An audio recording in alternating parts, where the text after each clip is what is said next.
بسم اللہ الرحمن الرحیم۔ السلام علیکم دوستو، دنیا بھر کی خبروں میں آج آپ سنیں گے، لیکن اس سے پہلے اگر ہو سکے تو لائک، سبسکرائب اور بیل آئیکن کا بٹن ضرور دبا لیں۔ شکریہ۔ اسرائیلی وزیر اعظم نے صدر جو بائیڈن کا مطالبہ ایک بار پھر مسترد کر دیا۔ اسرائیلی حملوں میں 230 فلسطینی شہید، 70 بچے، 40 خواتین اور 20 بزرگ بھی شامل۔ اگر اسرائیل غزہ پر بمباری جاری رکھتا ہے تو پھر کیا ہوگا؟ اسرائیل غزہ میں منظم تخریب کاری اور جنگی جرائم کر رہا ہے۔ دونوں فریقوں کے اقدامات جنگی جرائم میں شمار ہو سکتے ہیں۔ اقوام متحدہ۔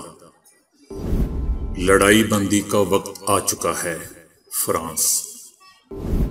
فلسطین پر بلائے گئے اجلاس کو ویٹو کرنے پر چائنا امریکہ پر برہم۔ اولڈ ٹریفرڈ اسٹیڈیم میں فٹ بالر پول پوگبا نے فلسطین کا جھنڈا لہرا دیا۔ بھارتی حکومت نے 100 سال قدیم مسجد کو شہید کر دیا۔ پچھلے 25 سال سے اسرائیل کا تکبر خاک میں ملانے والا کمانڈر۔ بھارت میں کورونا کے بعد ایک اور وبا سر اٹھانے لگی، تو آئیے چلتے ہیں اب خبروں کی تفصیل کی جانب۔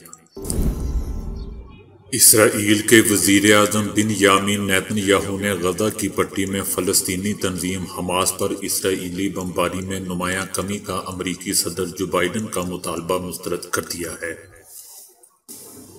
پہلے خبر آئی تھی کہ مان گیا ہے، اب خبر آ رہی ہے کہ مسترد کر دیا ہے۔ نیتن یاہو نے کہا ہے کہ وہ اپنے مقاصد کے حصول تک اس آپریشن کو جاری رکھنے کے لیے پرعزم ہے۔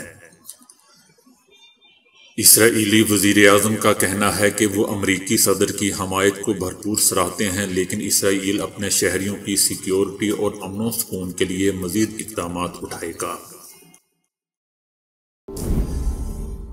اسرائیل اور حماس کے درمیان 10 مئی سے جاری لڑائی کے خاتمے کے لیے امریکہ کے صدر جو بائیڈن سمیت علاقائی اور بین الاقوامی سطح پر کوششیں کی جا رہی ہیں۔ جو بائیڈن نے اس لڑائی کے آغاز کے بعد سے اب تک 4 مرتبہ نیتن یاہو سے رابطہ کیا ہے، البتہ ان تمام کوششوں کے باوجود بدھ کو غزہ کی پٹی میں اسرائیل اور حماس نے ایک دوسرے پر پھر سے بھرپور حملے کیے ہیں۔ غزہ کی وزارت صحت کے حکام کے مطابق اسرائیلی حملوں میں اب تک 230 فلسطینی شہید ہو چکے ہیں، جن میں سے 70 بچے بھی شامل ہیں، جبکہ اسرائیلی حکام کے مطابق اس لڑائی میں ان کے 13 شہری ہلاک ہو چکے ہیں۔ صدر جو بائیڈن نے اسرائیلی رہنما کو کہا ہے کہ وہ توقع رکھتے ہیں کہ آج سے کشیدگی میں نمایاں کمی واقع ہوگی جو لڑائی بندی کی راہ ہموار کرے گی۔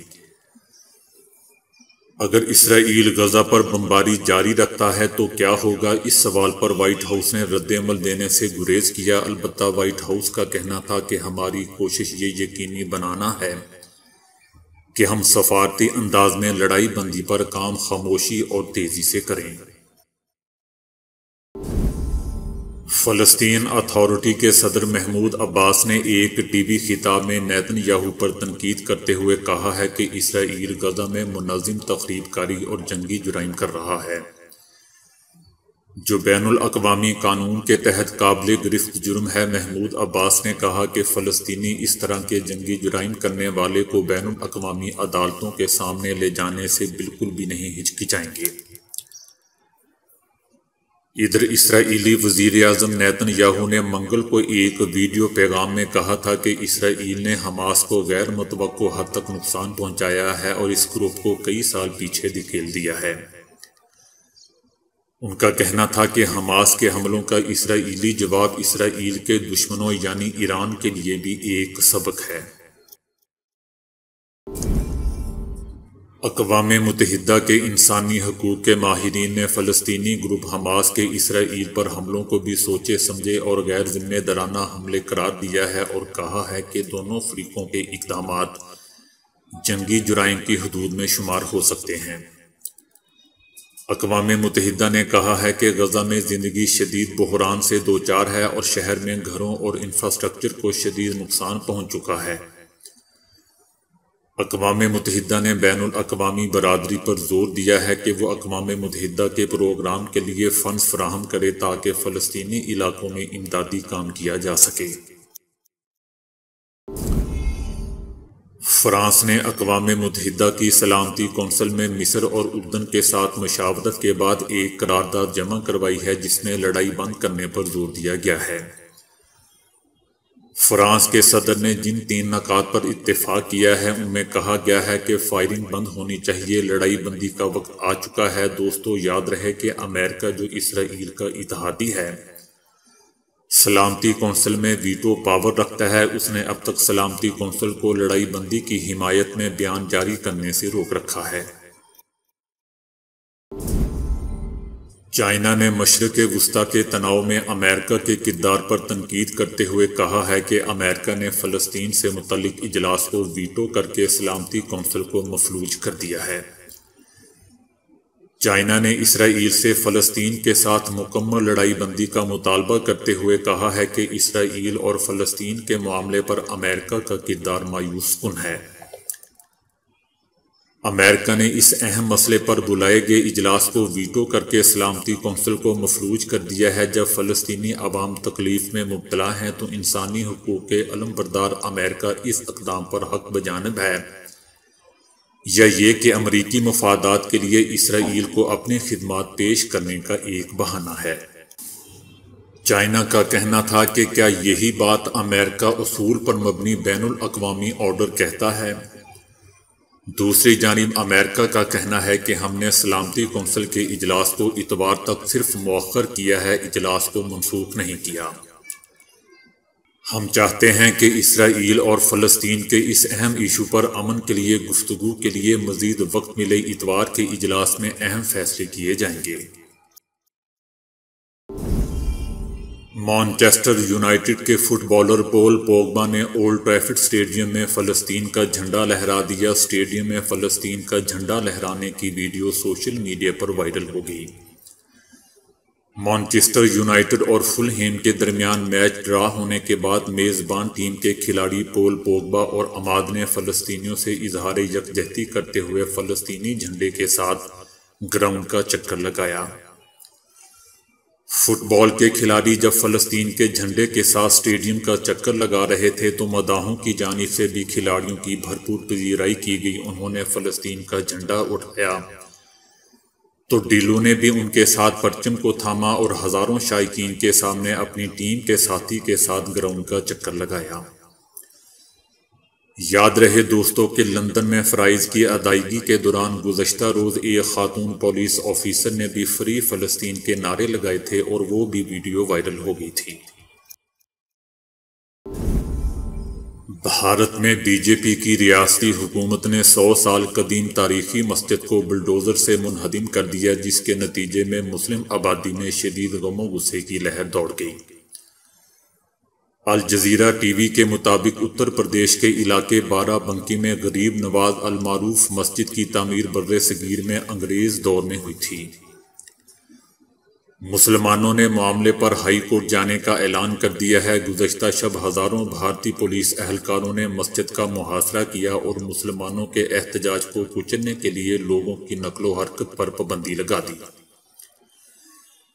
پھر مسجد کو منہدم کر کے اس کا ملبہ تک دریا میں بہا دیا گیا۔ اس دوران عملاً کرفیو لگا دیا گیا اور کسی کو کھڑکی کھول کر باہر دیکھنے کی بھی اجازت نہ دی گئی۔ بھارت کی سب سے گنجان آباد ریاست اتر پردیش میں 2017 سے بی جے پی کی حکومت ہے اور ہندو انتہا پسند وزیر اعلیٰ، جس کا میں نام لینا بھی پسند نہیں کرتا، اس کی حکومت ہے۔ ریاست کی آبادی 20 کروڑ ہے، جس میں مسلمانوں کی تعداد 20% ہے۔ اتر پردیش سنی مرکزی وقف بورڈ نے مسجد اور ریاست میں مسلمانوں کی دیگر املاک کو شہید کرنے کی مذمت کرتے ہوئے کہا ہے کہ حکومت نے یہ کام کر کے عدالتی حکم کی بھی خلاف ورزی کی ہے۔ بورڈ کا کہنا ہے کہ ہم مسجد کی دوبارہ تعمیر کے لیے عدالت جائیں گے اور مسجد کی شہادت میں ملوث افسران کے خلاف سخت کارروائی کی درخواست کریں گے۔ مقامی رہائشی نوجوان سید فاروق احمد نے بتایا کہ انتظامیہ نے 1 ماہ سے مسجد میں نماز پر پابندی لگا دی تھی اور دروازے پر دیوار بھی تعمیر کر دی تھی، جس کے خلاف لوگوں نے احتجاج کیا تو پولیس نے انہیں مارا پیٹا اور گرفتار کر کے مختلف مقدمات بنا دیے گئے۔ مقامی مسلم آبادی کو ڈرا دھمکا کر خوف زدہ بھی کیا گیا۔ پھر مسجد کمیٹی کو شو کاز نوٹس دے کر کہا کہ یہ مسجد ایک سرکاری آفیسر کے گھر کے سامنے تعمیر کی گئی ہے اور بقول ان کے کہ عدالتی حکم کے مطابق ٹریفک کی راہ میں رکاوٹ بننے والی تمام مبینہ غیر قانونی مذہبی تعمیرات کو منہدم کر دیا جائے گا۔ دوستو، حیران کن بات یہ ہے کہ شو کاز نوٹس میں جو پلاٹ نمبر لکھا گیا ہے وہ مسجد کا بھی نہیں ہے، جبکہ مسجد سڑک سے 100 فٹ دور ہے، جس سے ٹریفک کی روانی میں کوئی خلل بھی واقع نہیں ہو رہا۔ مسجد کمیٹی نے اپنے جواب میں تمام حقائق کا ذکر کیا ہے، لیکن حکومت نے اس پر کوئی کان نہ دھرے۔ مشہور کہاوت ہے کہ جسے اللہ رکھے اسے کون چکھے۔ فی الوقت حماس کے ملٹری کے سربراہ محمد الزیف پر صادق آتا ہے، جنہوں نے ہمیشہ کی طرح حالیہ لڑائی میں بھی اسرائیل کو سرپرائز دے کر اس کا سارا غرور اور تکبر خاک میں ملا دیا ہے۔ اسرائیل کے مشہور اخبار Jerusalem Post, the Times of Israel اور امریکہ کے معروف اخبار نیو یارک ٹائمز سمیت متعدد اخبارات نے یہ سٹوری شہ سرخی کے ساتھ شائع کی ہے کہ اسرائیل نے القسام بریگیڈ کے سربراہ کو نشانہ بنانے کے لیے حالیہ دنوں میں جنوبی غزہ میں 2 حملے کیے ہیں، لیکن دونوں میں اسے ناکامی کا منہ دیکھنا پڑا ہے۔ القسام بریگیڈ کے سربراہ محمد الزیف گزشتہ 25 سال سے اسرائیل کو مطلوب ہیں اور ان کی تلاش میں وہ متعدد مرتبہ کارروائیاں بھی کر چکا ہے، مگر وہ ہر مرتبہ ان کے منہ پر تھپڑ مار کر نکل جاتے ہیں۔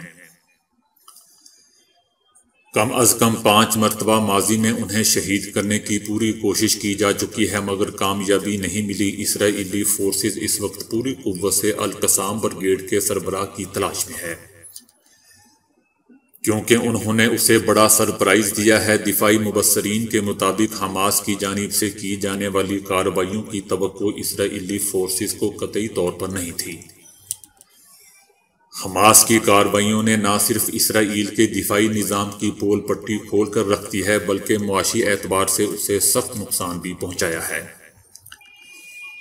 اسرائیل کی جانب سے غزہ پر بمباری کا سلسلہ جاری ہے، جس کے جواب میں حماس کے ملٹری القسام بریگیڈ نے اسرائیلی شہروں پر 3000 سے زائد راکٹ فائر کیے ہیں۔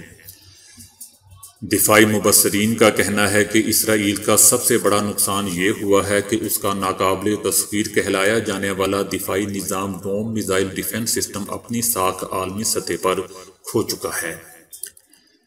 حماس کی جانب سے کیے جانے والے حملوں کی وجہ سے پہلی مرتبہ اسرائیل کا بڑا تجارتی اور مالی نقصان بھی ہوا ہے۔ پورٹس جانے والے جہاز 50,000 سے $1.5 لاکھ اضافی ادائیگی کرنے کے پابند بنا دیے گئے ہیں۔ فلسطین سے لڑائی بندی کا فی الحال کوئی امکان نہیں ہے۔ حماس اسرائیل کو سرپرائز پہ سرپرائز دے رہا ہے۔ بھارتی ریاست راجستھان میں انسانی دماغ، پھیپھڑوں، ناک یا پھر حلق پر حملہ ہونے والی بیماری میوکورمائکوسس کو وبا قرار دے دیا گیا ہے۔ بھارتی میڈیا کے مطابق ریاست راجستھان کے ہسپتالوں میں متعدی بیماری میوکورمائکوسس کے 100 مریضوں کی موجودگی کے باعث وباؤں کے ایکٹ 2020 کے تحت وبا قرار دے دیا گیا ہے۔ بھارت میں اس بیماری نے سب سے پہلے کورونا سے صحت یاب ہونے والے مریضوں کو اپنا نشانہ بنایا تھا، تاہم اب یہ بیماری دیگر افراد میں بھی تیزی سے پھیل رہی ہے۔ یہ کالی پھپھوندیاں انسانی دماغ، پھیپھڑوں یا پھر ناک حلق میں جڑیں بنا لیتی ہیں اور بڑھنا شروع کر دیتی ہیں۔ عام زبان میں کالی پھپھوندی کہلانے والی اس انفیکشن کو میڈیکل سائنس کی زبان میں میوکورمائکوسس کہا جاتا ہے، جو عام حالات میں بہت کم ہوتا ہے لیکن اپنے متاثرین میں سے 54% کو ہلاک کر دیتا ہے۔ تو دوستو، آج کے لیے اتنا ہی۔ ویڈیو کو لائک اور شیئر کرنے کا بہت بہت شکریہ۔